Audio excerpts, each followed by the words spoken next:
Bonjour, donc on se retrouve aujourd'hui pour la suite du tuto sur Massive, et où il sera question de la fenêtre centrale, c'est-à-dire ici, vous voyez qu'on a plusieurs onglets supérieurs, ici on en a 6, et ici on en a 8. Alors, déjà première chose, lorsque vous sélectionnez tel dossier, l'affichage du dessous n'a aucun rapport avec l'affichage du dessus, c'est-à-dire ce qui est en dessous n'est pas un sous-dossier de ce qui est au-dessus. Ça n'a rien à voir. Quel que soit le dossier que vous allez sélectionner, la fenêtre, vous aurez toujours les mêmes réglages ici. Donc il n'y a pas d'interrelation entre les deux. Ça, c'est la première chose. Alors, commençons par la fenêtre oscillateur. Vous voyez, il y a plusieurs choses. C'est ici, on va pouvoir gérer le glide, c'est-à-dire le glissement des notes, quand on passe de l'une à l'autre, quand elles sont maintenues ou quand on quitte une pour jouer sur l'autre, le pitch bend, donc c'est-à-dire la molette que vous avez si vous avez un clavier ou un clavier maître, avec un réglage d'octave que l'on peut faire dessus. On va pouvoir ici régler les phases des oscillateurs, le vibrato et une enveloppe interne. Alors, brièvement, pour donner un exemple, on va prendre plutôt un son un vrai son, pas ce que j'ai commencé à faire, qui ne ressemble à rien pour l'instant. On va aller chercher, je sais pas, le premier. Je vais baisser le son. Voilà. Alors, qu'est-ce qui se passe ici dans le glide? Le glide, ça va être le glissement ou l'enchaînement des notes, d'une par rapport à l'autre. Là, je fais une note. J'ai ma première note, je conserve ma première note maintenue et je joue une autre note. Vous voyez qu'il y a un glissement qui se fait. Alors equal, tout simplement, c'est qu'on aura une durée de glissement égale, quel que soit l'intervalle concerné. C'est-à-dire, par rapport à notre clavier, les notes soient resserrées ou espacées, si je mets equal, ça veut dire que le changement d'une note à l'autre se fera de durée égale. Contrairement à rate, si vous faites rate il va tenir compte du pitch, c'est-à-dire des deux pitchs. Si les notes sont proches, si vous avez un C1 avec un D1, et ben ici le changement se fait rapidement. Si par contre vous avez un C2 par exemple avec un C4, avec deux octaves différents,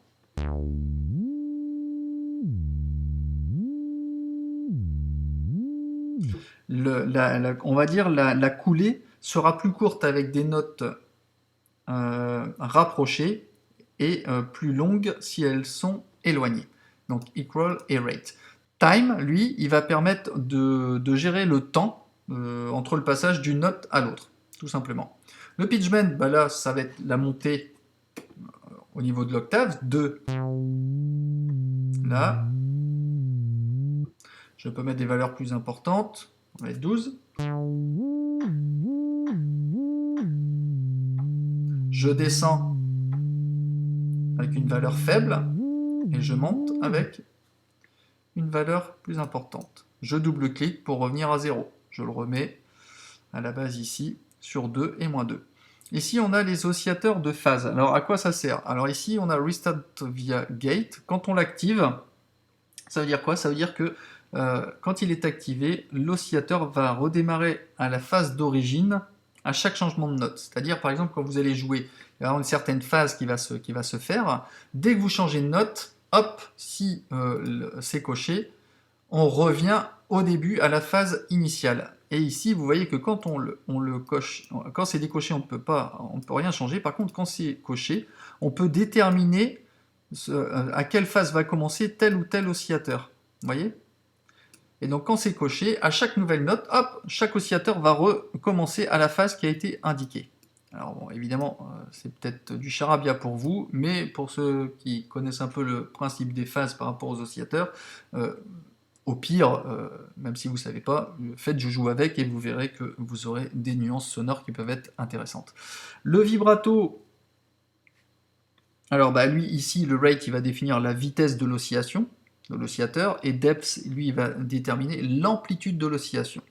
Alors, on a la possibilité d'activer le bouton mono, qui va obliger le vibrato à être monophonique, c'est-à-dire avec une même oscillation pour créer un vibrato appliqué à toutes les notes. Et ici, on a une enveloppe interne sur laquelle on peut jouer avec une attaque et un decay. Mais on verra que plus tard, on aura la possibilité d'aller utiliser cette enveloppe pour aller affecter tel ou tel paramètre. Mais bon, c'est pas le but de la manœuvre pour ce tutoriel. Bon, rapidement, je passe à l'onglet suivant, qui est le Key Tracking Oscillator. Alors lui, qu'est-ce qu'il va faire? Alors lui, il va permettre, vous voyez qu'on a un clavier avec une courbe. Ici, des oscillateurs, le modulation d'oscillateurs et des inserts. Avec ici, quand c'est coché en linéaire, ici, user, c'est-à-dire vous allez pouvoir modifier votre courbe comme vous le souhaitez, par rapport à l'oscillateur 1, ou off, tout simplement, on ne fait rien. Alors à quoi ça va servir? Tout simplement, c'est que ici, l'oscillateur, il va permettre de définir la réponse du pitch par rapport aux notes jouées. Ici,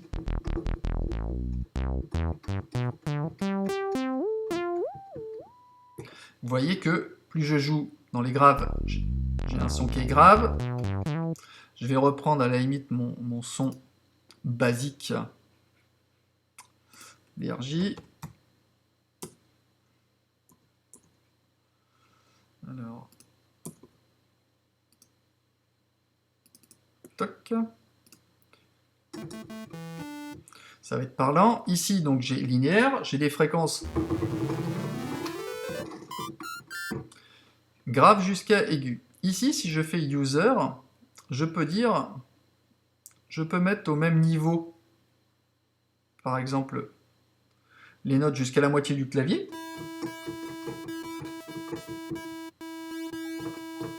Vous voyez, j'ai beau jouer n'importe quelle note sur cette partie-là jusqu'à ce niveau-là du clavier, mes notes joueront la même fréquence, j'aurai la même note. Par contre, après, je continue à avoir une courbe ascendante. Et sur off, j'ai beau jouer n'importe quelle note, et ben, j'aurai toujours la même sonorité. Donc l'idéal, c'est d'être linéaire, ça nous permet d'avoir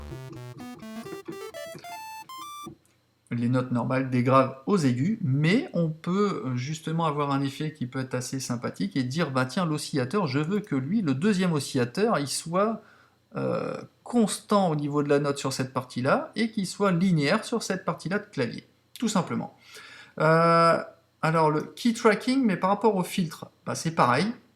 On a un deuxième set par rapport au filtre 1 et filtre 2, on a deux réglages possibles par filtre. En l'occurrence, ici, là, j'ai du linéaire. Ici, je peux l'appliquer au set 2 ou set 1. Mettons que ici, je veuille dire, allez, on va affecter un low pass, et sur le deuxième, un scream. Ok. Donc sur le premier, je vais dire, bah tiens, je veux mon low pass sur la partie grave, et sur l'autre partie, bah, je veux rien. J'ai mon low pass ici, et ici je joue, je n'ai rien. Ça veut dire que j'ai carrément mon son qui est coupé. Ça veut dire en fonction du filtre, sur la partie gauche, je vais avoir un son filtré ici, et là j'ai rien. Ou alors, soit je peux dire, je peux avoir une descendante. Vous voyez les différences de sonorité, rien qu'avec un réglage de filtre par rapport à une courbe. Sur cette partie de clavier-là, contrairement au filtre, il travaille sur la globalité, mais là je vais pouvoir dire, tiens, bah là tu travailles jusqu'ici, et puis à partir de là, eh ben, tu vas suivre une courbe descendante. Et ici, je veux que ce soit maintenu au même niveau. Le filtre 2, eh ben, je vais lui dire, alors on va le monter. Alors, évidemment, on va prendre... Le filtre 2, lui, je vais lui dire, bah tiens, hop, on va faire l'inverse. Je veux qu'il soit très bas, audible, comme ceci, et à partir d'ici, plus intense.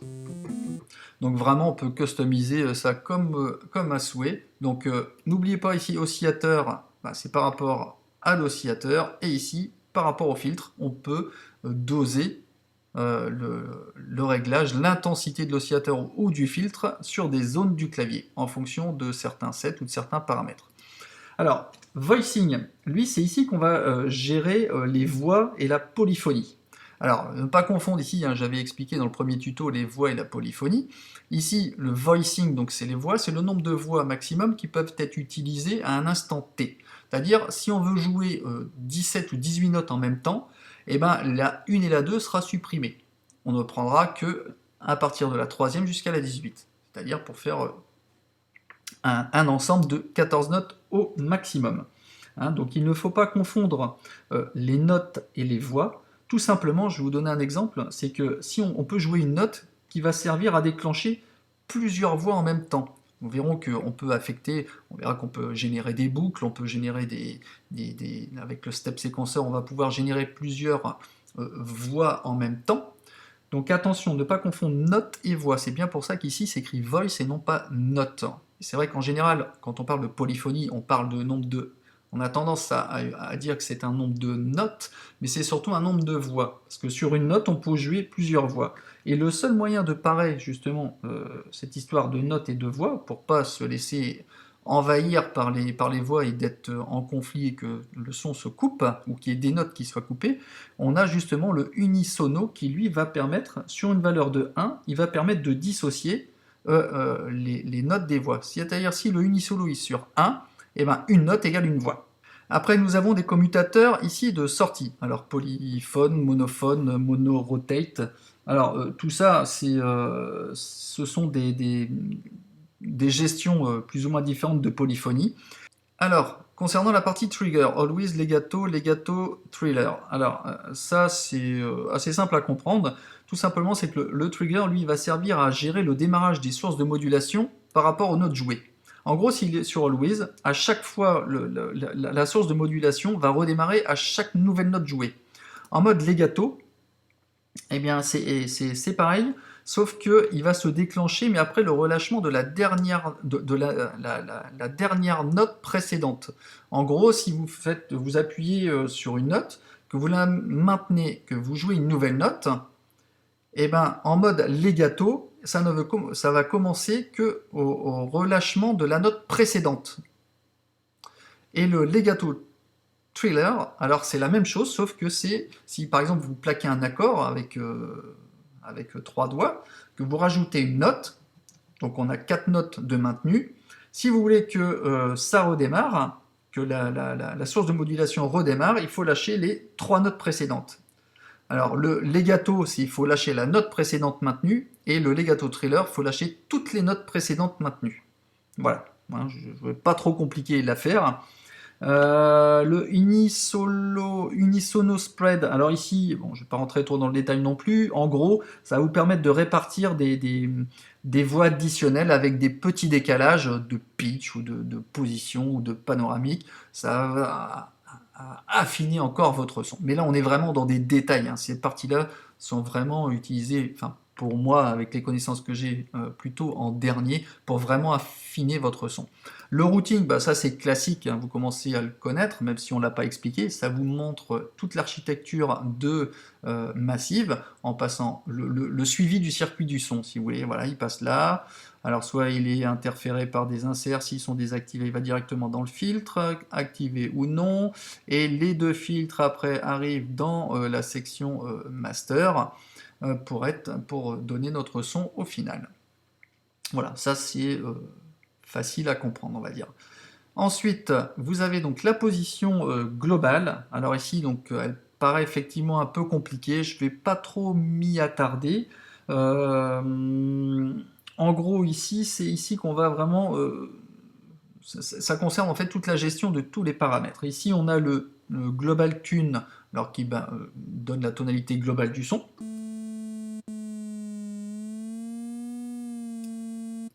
Double-clic pour revenir à 0.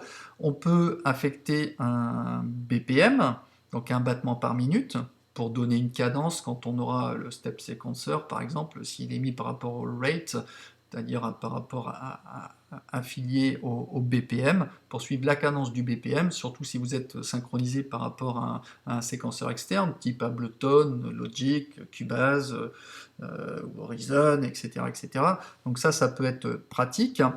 Alors, le reset, donc lui, il va permettre de remettre la position de l'horloge interne à 0. Ici, l'externe, là, ça nous permettra une synchronisation externe avec un appareil donc extérieur. Ici, on a les possibilités de faire des copier-coller de configuration de modules, soit d'oscillateurs, de fils, d'insert ou de master. Ici, sur la droite, on a, comme je l'avais expliqué ici, global ou preset, c'est-à-dire un réglage par rapport à l'économie de votre processeur, qui est utilisé donc sur tous les presets, ou sur la globalité de Massive, ou sur des presets. Et ici, on a donc des possibilités de randomisation, c'est-à-dire pour faire simple, on va pouvoir, alors soit on va pouvoir copier, coller ou rendre des valeurs aléatoires qui vont s'appliquer à des modules dans la section, soit par rapport à des oscillateurs, des filtres, des inserts ou le master. On va pouvoir donc par exemple cliquer sur random pour faire des petits décalages par rapport à certains réglages. On est encore ici dans des choses à affiner, plus complexes, mais j'y reviendrai si vous le souhaitez. Bon j'espère que cette partie-là vous aura intéressé, hein. N'hésitez pas à me poser des questions s'il y a des choses obscures, hein. Je suis volontairement pas rentré trop dans les détails pour pas alourdir, hein, ce tuto, hein, qui reste quand même pour les débutants, ou ceux qui connaissent déjà un peu Massive et qui auront peut-être des petites clés pour affiner encore leur son, hein. Donc n'hésitez pas à me laisser des commentaires, et je vous dis à bientôt pour la suite de ce tuto. Allez, ciao!